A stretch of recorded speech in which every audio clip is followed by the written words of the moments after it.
السلام عليكم ورحمة الله وبركاته. طبعا موضوع اللي شاغل السوشيال ميديا اليومين دول الفيديو بتاع البنت اللي دخلت تعمل حمام المسجد، وطلع عليها شاب من متعاطي المخدرات واغتصبها. الموضوع دوت يعني مال السوشيال ميديا وكل بيتكلم عليه. الموضوع ده طبعا كتير جدا جدا الأيام دي، وخصوصا من الشباب او الرجاله اللي هي بتتعاطى المخدرات. الناس دي طبعا مطلوقه في الشارع كده وسايبه، بتعمل اي حاجه بمزاجها، بتعمل تغتصب، تسرق، تقتل، تنهب، بتعمل اي حاجه تحت مسمى انهم متعاطيين مخدرات. طيب احنا عايزين نعرف الناس ديت لحد امتى هتفضل مطلوقة كده في الشارع، والناس خايفة منها، خايفين ننزل ولادنا الشارع بسببهم، خايفين ان احنا نمشي في الشارع في امان بسببهم. يعني الامتى الناس دي هتفضل في الشارع؟ كله اللي بيتكلم ان ده بيتعاطى مخدرات، وده بياخد مخدرات وماشي في الشارع بيعمل اي حاجة بمزاجه. مش بيتكلموا على ازاي نحد من الظاهرة دي او ننهي عليها. يعني احنا عايزين نحد من الظاهرة دي، من الشباب اللي بتقف على النواصي تتعاطى المخدرات ودماغها ضايع وتايهة وفي حتة تانية، والشباب اللي هي بترتكب الجرائم على مسمى انهم متعاطيين مخدرات ومش في وعيهم والحاجات دي كلها.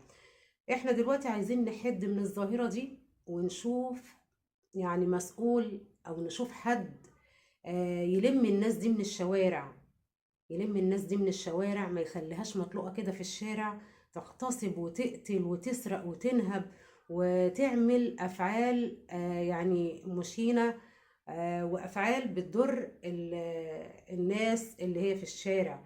ما ينفعش إن احنا نسيبها، يعني ما ينفعش إن احنا نسيبهم كده، ما ينفعش إن احنا نسيبهم كده. وكل مادة بتلاقي ناس بتطلع وشباب من الأجيال الصغيرة بتطلع على نهج الشباب ديت وبتتعاطى المخدرات، والجرائم بتزيد، والحاجات اللي بتحصل من الاغتصاب والقتل والسرقة برضو هتفضل تزيد، لان احنا من الاساس ما قضيناش على ظاهرة الشباب اللي هي بتتعاطى المخدرات وواقفة في الشوارع او بتعمل الحاجات اللي احنا بنشوفها الايام دي. ذنبها ايه الطفلة؟ يا ريت المسؤولين يهتموا بموضوع الشباب اللي بتتعاطى مخدرات وفي الشوارع وبتغتصب وبتسرق وبتعمل الأفعال اللي طبعا اللي احنا مش عايزينها أو مش حابينها في بلدنا. يعني احنا حابين ان بلدنا تكون نظيفة وتكون طبعا الشباب اللي فيها شباب، مجرد انه شاب وخلاص وقاعد يتعاطى مخدرات ويعمل حاجات كده غريبة اما يطلع يشتغل. عايزين الناس دي تتلم من الشوارع، الحكومة تشوف صرفة فيها.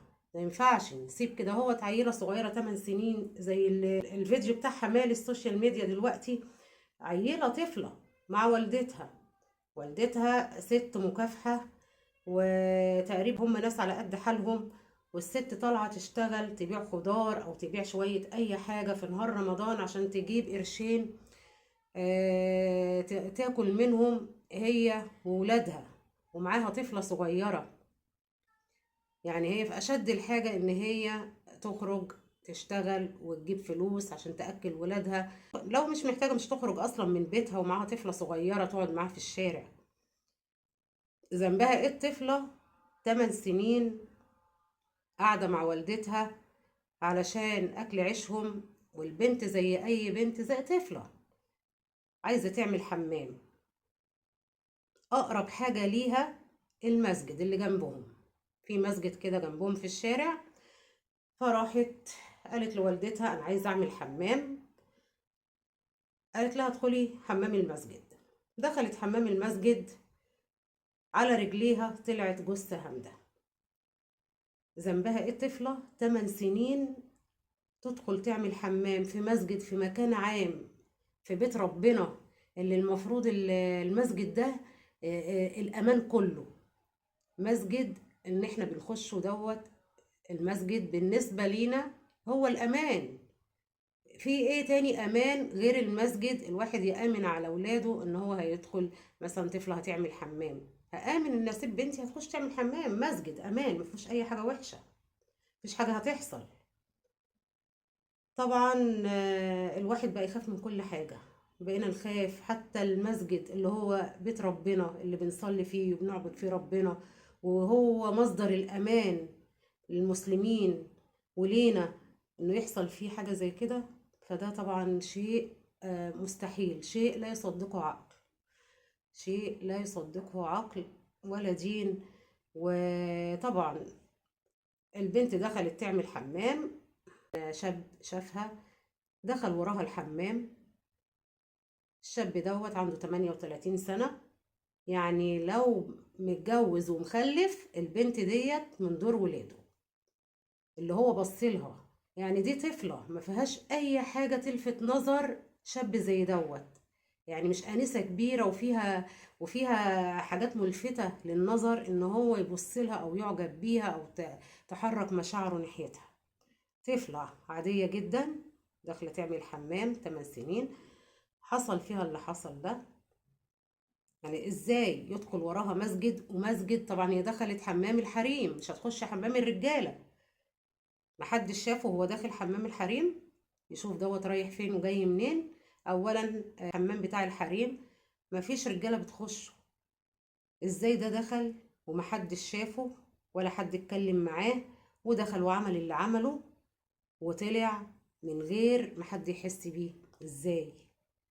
طبعا هو دخل ورا البنت، فتح عليها باب الحمام وهي في الحمام، راح ماسكها خانقها واغتصبها.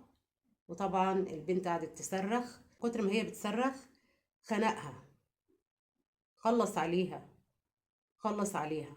ففي 2 من الستات كانوا داخلين المسجد لقيوه خارج من ناحية الحمام، قالوا دوت داخل حمام النساء ليه؟ وخارج طبعا في هيئة كده مش هي، متلهوج متصربع متوتر، يعني هيئته مش هي، مرتبك. فسامعين صوت صريخ بسيط كده في الحمام. المهم شافوه كده خارج مرتبك وطالع بسرعة من الحمام. انت جاي منين وداخل حمام النساء ليه وبتعمل ايه هنا؟ فمسكوه طبعا، لما شافوه بالهيئة دي مسكوه وندهوا الناس، فدخلوا على الحمام لقيوا الطفلة ديت مرمية. كان هو طبعا عمل اللي عمله وخلص عليها واخد بعضه وماشي. وفي المسجد في بيت ربنا، ما افتكرش ان هو في رمضان، ما افتكرش ان هو في بيت ربنا في المسجد في رمضان دوت. يعني البني ادم بيصوم مش عن الاكل بس والشرب، بيصوم عن الذنوب وعن المعاصي وعن كل حاجة بيعملها خطأ في حياته، بيصوم عنها في الشهر الكريم ده. كل حاجة بنعملها أخطاء طول السنة، الشهر الكريم ده بنبعد عن الأخطاء وعن الذنوب وعن كل حاجة تغضب ربنا. هو ما جاش في باله إن هو في شهر رمضان وفي قلب المسجد وينتهك حرمة المسجد وحرمة رمضان ويغتصب طفلة 8 سنين ملهاش ذنب في أي حاجة. ذنبها كله إن هي من أسرة فقيرة وقاعدة بتبيع مع أمها شوية خضار في سبيل أولاد تانية قاعدين في النوادي وبيتفسحوا وبياكلوا أحسن أكل وبيشربوا أحسن شرب وعايشين عيشة محترمة. ذنبها إيه؟ ذنبها إيه إن هي يحصل لها كده؟ ده حتى كمان يعني حتى هي لو عاشت هتفضل طول عمرها الحادثة ديت قدام عينيها، طول عمرها الحادثة ديت هتفتكرها وتبقى ماشية كده كأنه شريط ماشي كده قدام عينيها، يسبب لنفسيتها حاجات صعبة، تفضل فاكراها طول العمر ومش هتسيبها أبدا ومش هتضيع من خيالها.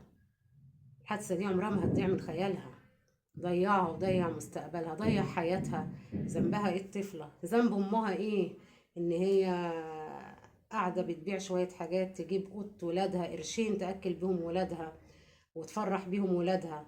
ليه يحصل لبنتها كده؟ وعشان هم فقراء؟ ادوس على الفقير. طبعا الموضوع دوت موضوع صعب وبيتكرر على فكرة على طول، يعني كل فترة كده بنسمع ان في واحد اغتصب واحدة. يعني موضوع الاغتصاب دوت، موضوع الاغتصاب كتر جدا، كتر جدا جدا الايام دي.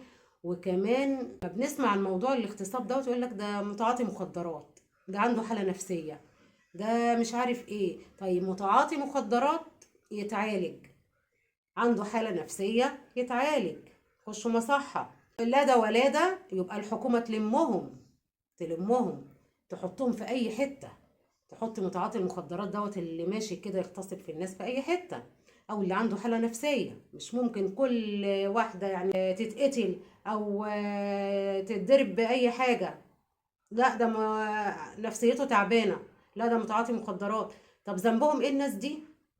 ذنبهم ايه؟ الحكومة لا تعالج الناس دي، لو اهاليهم مش قادرة الحكومة تعالجهم، علشان ما تسيبش الناس دي تضيع في المجتمع وتبوظ سمعة البلد ده ضياع طبعا.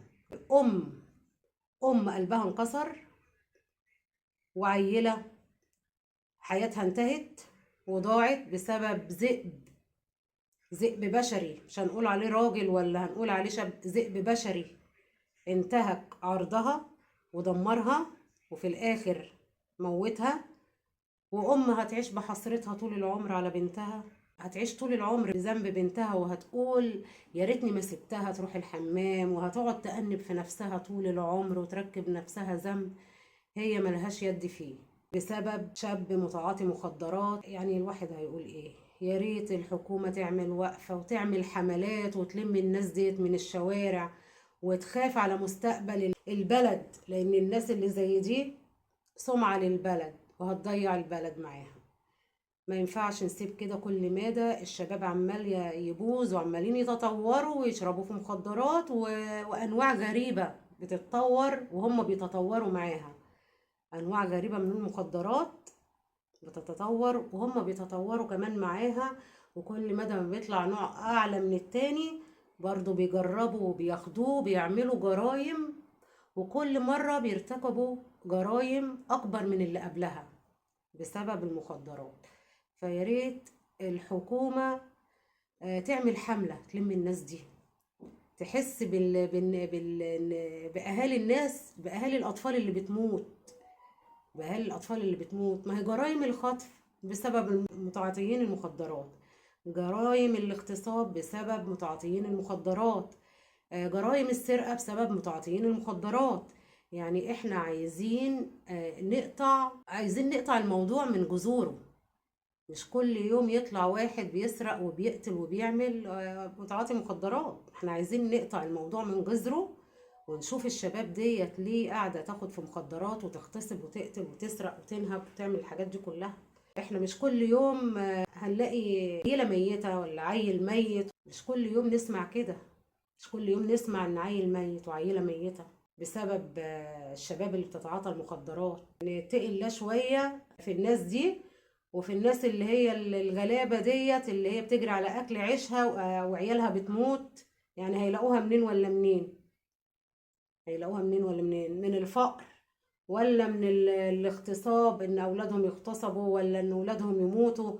هيلاقوها منين ولا منين؟ الناس الغلابة اللي بتجري على قوتها، ولا مفيش أب مثلا بيصرف على أولاده، بتطلع بتقوم بدور الأم وبدور الأب وبتصرف على أولادها. ذنبها ايه ان بنتها تموت؟ لا اله الا الله. نتقي الله شويه في الاطفال اللي بتضيع من غير سبب. ويا ريت يا ريت قوانين كتير تتغير لجرائم القتل وجرائم الجرائم اللي احنا بنشوفها دي.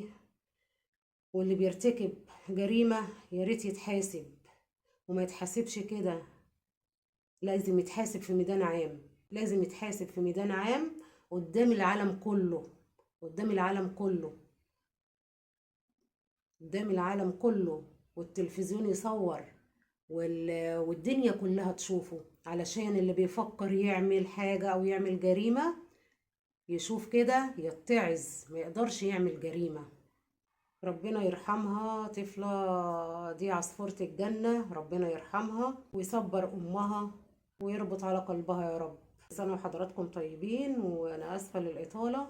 بس الموضوع يعني بصراحة استفزني، فحبيت إن أنا أتكلم فيه، لأن حكاية إن كل واحد متعاطي مخدرات يعمل عملة وخلاص ده بيتعاطى مخدرات دوت مش مبرر أبدا. أتمنى لو الفيديو عجبكم تعملوا اللايك وتعليق حلو منكم، وادعوا لعصفورة الجنة في التعليقات بالرحمة، ويربط على قلب أمها وأهلها، والاشتراك في القناة وتفعيل الجرس. والسلام عليكم ورحمة الله وبركاته.